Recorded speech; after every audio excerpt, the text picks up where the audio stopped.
हे भगवान, सुबह से लगातार लक्ष्मी को 5-6 उल्टियां हो गई हैं। देखो कैसे ढीली ढीली सी लग रही है बेचारी। ये लो थोड़ा पानी पी लो। जैसे लक्ष्मी पानी पीते हैं, पानी भी गर्मी से उबल रहा होता है। जेठानी जी, पानी बहुत गर्म है, पिया नहीं जा रहा। लेकिन मैं तो मटके में से लेकर आई हूँ। गर्मी के चलते जमीन इतनी गर्म है कि मटके का पानी ठंडा ही नहीं हो रहा, और ऐसे में बर्फ वाला ठंडा पानी पीने का दिल करता है। हाँ, मगर हमारे घर में ऐसी सहूलियत की चीजें लगी ही नहीं। 2 वक्त की रोटी तो मुश्किल से मिल रही है, ऊपर से एक पंखा भी नहीं लगा। गर्मी में जीना मुश्किल हो गया है। 5 गर्भवती बहुएं गर्मी में भूखे प्यासी बेचैन हो रही थी।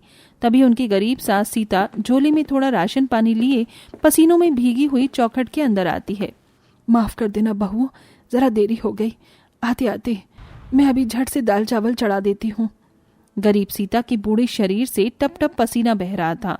वो गर्मी 5 बहू को भी उतना ही सता रही थी। तभी सबसे बड़ी बहू संगीता कहती है, माँ जी, 5 बहुओं के रहते आप क्यों खाना पकाएंगी? पहले ही आप हम सब के लिए इतना कर रही हैं। जी जी, ठीक कह रही हैं माँ जी। जिस बुढ़ापे की उम्र में आपको आराम करना चाहिए, आप हमारे लिए कितनी मेहनत करती हैं। लेकिन इतना मेहनत करके भी मैं तुम 5 को क्या ही सुख सुविधा दे पा रही हूँ। बहू, तुम 5 पेट से हो। अभी तक तो तुम्हें 2 टाइम खा लेना चाहिए था, लेकिन ये गरीबी जो ना कराए। कहते हुए गरीब सास अपनी आंखें गीली कर लेती है। जहां आज के जमाने में सास बहू में बिल्कुल भी नहीं बनती है, वहीं सीता अपनी 5 बहू पर जान न्यौछावर करती थी। वहीं उसकी बहुएं भी उसको बहुत मानती थीं। एक किराए भाड़े के घर में उनका गुजारा चल रहा था। माँ जी, गरम गरम दाल चावल बनाए हैं, आप ही खा लीजिए। अरे नहीं बहू, पहले ही दाल चावल है, कितने कम। तुम 5 की थाली में ही थोड़ा थोड़ा आएगा, तुम खा लो, इसकी जरूरत तुमको है। इस गरीबी में तुम 5 को दूध घी मक्खन खिलाने के लिए तो है नहीं तुम्हारी गरीब सास के पास। माँ जी, हम इतना थोड़ी खाएंगे, आप ही खाइए, और शाम को और भी खाना बनेगा। जब हमारे पति काम पर से जो पैसे लाएंगे तब हम भरपेट खा लेंगे। तुम 5 खाओ, मैं बाद में खा लूंगी। मैं तुम 5 को पंखा कर देती हूँ। सीता 5 को हाथ पंखा करने लगती है। मई जून की गर्मी के चलते उनका घर भट्टी की तरह तप रहा था। उधर थोड़े ही खाने में 5 गर्भवती बहुएं गुजारा करती हैं, मगर किसी का भी पेट नहीं भरता। रात में 5 के पति शराब पीकर टल्ली होकर घर आते हैं। लोग कहते हैं मैं शराबी हूँ, तो फिर दे दे दारू, दे दारू, दे दारू भाई, दे दारू। अरे पीले पीले ओ मेरे राजा, पीले पीले ओ मेरे जाने। 5 बेटों के मुंह से शराब का भपका आता देखकर गरीब सीता उन पर गुस्सा करती है। तुम 5 आज फिर शराब पी कर आए हो।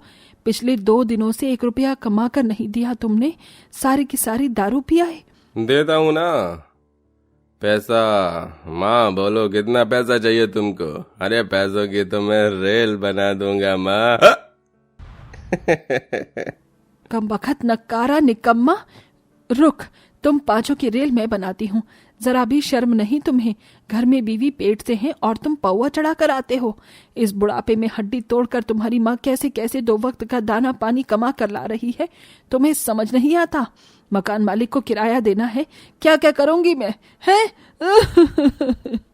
कैसे कैसे सीता गरीबी की उलझनों से रो पड़ती है। उसके आंसू देख 5 का नशा उतर जाता है और 5 अपनी माँ के चरणों से लग जाते हैं। हे माँ, हमको माफ कर दे, गलती हो गई। आज के बाद हम कभी नहीं पिएंगे। और चिंता मत कर, परदेश में बहुत पैसा है, हम ढेर सारा पैसा कमा कर लाएंगे और अपने आने वाले बच्चों के लिए खिलौने भी लेकर आएंगे। यही सोच लिए सीता के 5 बेटे कमाने चले जाते हैं। किसी तरह 1 से 2 दिन गुजर जाते हैं। बहू, मैं काम पर जा रही हूँ, ख्याल रखना। जी माँ जी। अपनी फटी चिटी साड़ी का आंचल सर पर डाले हुए गरीब सास चिलचिलाती धूप में मई जून के झुलसाने वाली गर्मी के महीने में ईंट ढोने भट्टे पर आती है, जहाँ पेटलू मुनीब छतरी लगाए बैठा ठंडे ठंडे तरबूज और खरबूजे दबाए जा रहा था। अरे वाह भाई वाह, वाह भाई वाह, क्या मीठे मीठे तरबूज और खरबूजे हैं, खाकर मस्त मजा आया भाई। सीता जैसे ईंट उठाने के लिए टोकरी उठाती है कि मुनीम उसे टोकता है। अरे ओ सीता। जी मुनीम जी। आज तुझे ईंट नहीं उठाना क्या, बल्कि आग में जाकर ईंट पकाना है। चल जा, तेरी बारी है आज। जी जाती हूँ। बेचारी गरीब दुखियारी सास अपनी पांचों गर्भवती बहू का भूख से मुरझाया मुंह देखकर धाएं धाएं करके लहकते आग की ईंट लगाती है और उसे निकालती, जिसमें बारंबार उसका हाथ जलता है। हे राम जी, एक तो ये जेठ की गर्मी काटे नहीं कटती, मगर मेरे ऊपर अपनी गर्भवती बहू के पेट भरवाने की जिम्मेदारी है, करना तो पड़ेगा। सारे मजदूर अपने अपने टाइम पर चले जाते हैं, लेकिन अकेली बूढ़ी सीता ही रुककर आखिर तक ज्यादा काम करती है। अरे ओ अम्मा, रात के 8 बजने वाले हैं, मुझको तो ये समझ में नहीं आता। एक पेट है तुम्हारा, उसमें कितना खाओगी? अरे जो इतनी मेहनत करती हो तुम। मुनीब जी, ये मेहनत मैं अपने पापी पेट के लिए नहीं कर रही, बल्कि मेरी 5 बहुएं माँ बनने वाली हैं, उन भूखी बहू के लिए कर रही हूँ। आज तक मैंने सास के हाथ बहू का घर उजड़ते देखा है, मगर किसी सास को भूखी बहू के लिए इतना संघर्ष उठाते पहली बार देख रहा हूँ। अम्मा, ये लो अम्मा। लेकिन अम्मा, अगले 2 महीने गर्मी बीतने तक कल से भट्टी बंद रहेगी, काम नहीं चलेगा तो कल से नहीं आना है। एकदम से भट्टी बंद हो जाने की खबर से गरीब सीता दुविधा में आ जाती है और डबडबाई आंखों से शाम ढले घर चल देती है। हे भगवान, अब घर संसार कैसे चलेगा? ये ईंट की भट्टी तो मेरी गर्भवती बहू के भूख मिटाने का इकलौता आसरा थी मेरे पास, वो भी छिन गया। अब क्या खिलाऊंगी उन्हें? यही सोचते सोचते सीता जब घर पहुंचती है तो देखती है कि उसके घर का सारा सामान बाहर फेंका हुआ था और 5 गर्भवती बहुएं मकान मालिक के हाथ पैर जोड़ रही थी। ऐसा मत कीजिए सेठ जी, हमें मत निकालिए घर से। हमारे पति कमाने के लिए गए हैं, वो जैसे पैसे लाएंगे हम आपके हाथों में दे देंगे, लेकिन हमें घर से मत निकालिए, हाथ जोड़ते हैं, आपके पैर पड़ते हैं। अरे ये तो तुम सबकी हर बार की नाटकबाजी है। हाँ, लेकिन इस बार मैं इन बातों में नहीं आने वाला, मुझे मेरा घर खाली चाहिए। माँ जी आप आ गई, अच्छा हुआ। देखिए ना सेठ जी हमारी बात नहीं सुन रहे, घर खाली करवा रहे हैं। सेठ, तुम्हारा किराया लेके मैं और मेरी बहुएं भाग थोड़ी रही हैं, थोड़ी मोहलत दो, अभी थोड़ी तंगी है। मुझको कुछ नहीं सुनना, मैंने अपना घर दूसरे किराएदारों को चढ़ा दिया है, अब तुम लोग निकल जाओ यहाँ से। तभी मकान मालिक की नजर सीता के हाथों में उसे थोड़े से राशन पर पड़ती है और वो उसको भी छीन लेता है। देखो तो कंगालों वाली हालत है, लेकिन खाना बासमती चावल है, चला दे यहाँ से। मक्कार दिल मकान मालिक वो अन्न छीन लेता है। पहले तक तो सीता उसकी 5 गरीब बहुएं गरीबी और भुखमरी में ही जी रही थी, लेकिन अब वो बेघर भी हो जाती हैं और सब इधर से उधर सड़कों में दर दर भटकने लगती हैं। किसी को 5वां 6ठा महीना चल रहा था तो किसी का 8वां और 9वां। माँ जी, जेठानी जी, मुझे और नहीं चला जा रहा है, खाली पेट, चक्कर आ रहे हैं। गर्मी के चलते 2 बहू बेहोश हो जाती हैं। इधर सीता कई दरवाजे खटखटाती है। सुनिए बहन जी, थोड़ा बर्फ वाला पानी दे दो, मेरी बहू वहाँ सड़क में बेहोश हो गई है। चल जा, हमने क्या तुम जैसे गरीबों के लिए फ्रिज खरीदा हुआ है, जाके पियाओ में से पिला पानी। ये बोलकर महिला दरवाजे बंद कर देती है। कुछ दूर पर सीता को सरकारी पियाओ दिखाई देता है, जो कि काफी गंदे हालातों में था और गंदगी में मक्खी मच्छर भी भिनभिना रहे थे। वो वहां से पानी भरने आती है, जहां ठंडे पानी के लिए गरीबों की लाइन लगी पड़ी थी। भीड़ में खड़ी होकर बहुत वक्त के बाद उसे एक बोतल पानी मिलता है। आंखें खुली रखो लक्ष्मी, कंचन, माँ जी आती होंगी। ये लो बहू, ठंडा पानी लाई हूँ, पी लो पाजो। गर्मी से मचल रही 5 गर्भवती बहुएं पेट भर कर ठंडा पानी पी लेती हैं, जिससे थोड़ी तसल्ली मिलती है। लेकिन उन्हें लेकर सीता सड़क में सो जाती है, जहां रात भर उसकी बूढ़ी आंखों से आंसू उस फुटपाथ को भिगोए जा रहे थे।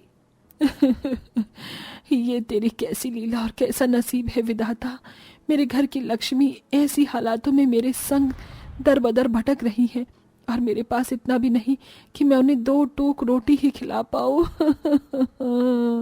बेचारी बूढ़ी गरीब सीता रोते रोते बिहान कर देती है। बहू तुम 5 यही छाए में रहो, मैं कुछ खाने पीने का इंतजाम करके आती हूँ। माँ जी, हम भी आपके साथ चलते हैं। हाँ सासू माँ, हमको भी आने दीजिए। नहीं, तुम 5 पेट से हो और भूखी भी, यहीं रहो, मैं आती हूँ। बगैर खाए पिए सास गर्मी के कहर में कड़ी धूप में काम की तलाश के लिए इधर से उधर भटकती है, पर गर्मी के चलते पूरी की पूरी सड़क पर सन्नाटा छाया होता है। यहाँ तो एक इंसान नहीं, कहाँ से खाने को लेकर जाऊं ईश्वर।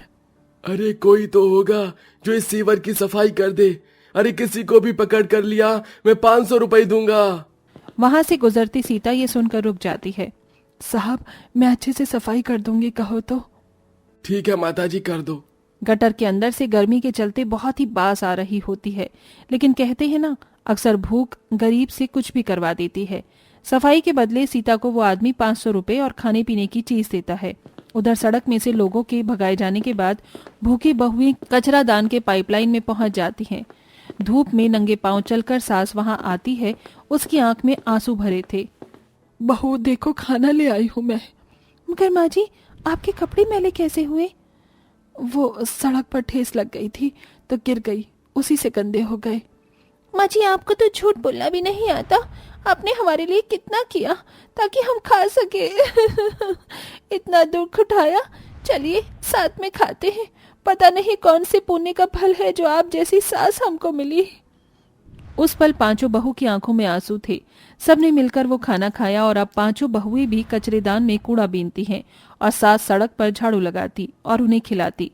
गुजरे कुछ दिनों के बाद भट्टी वापस से चालू हो जाती है और पांचों बच्चे पैदा करके अपनी सास के साथ कमाने लगती हैं, जिससे उनके हालात धीरे धीरे सुधर जाते हैं। लेकिन न जाने ऐसे कितने गरीब लोग हैं जिनको 2 वक्त की रोटी कमाने के लिए कई जतन करने पड़ते हैं।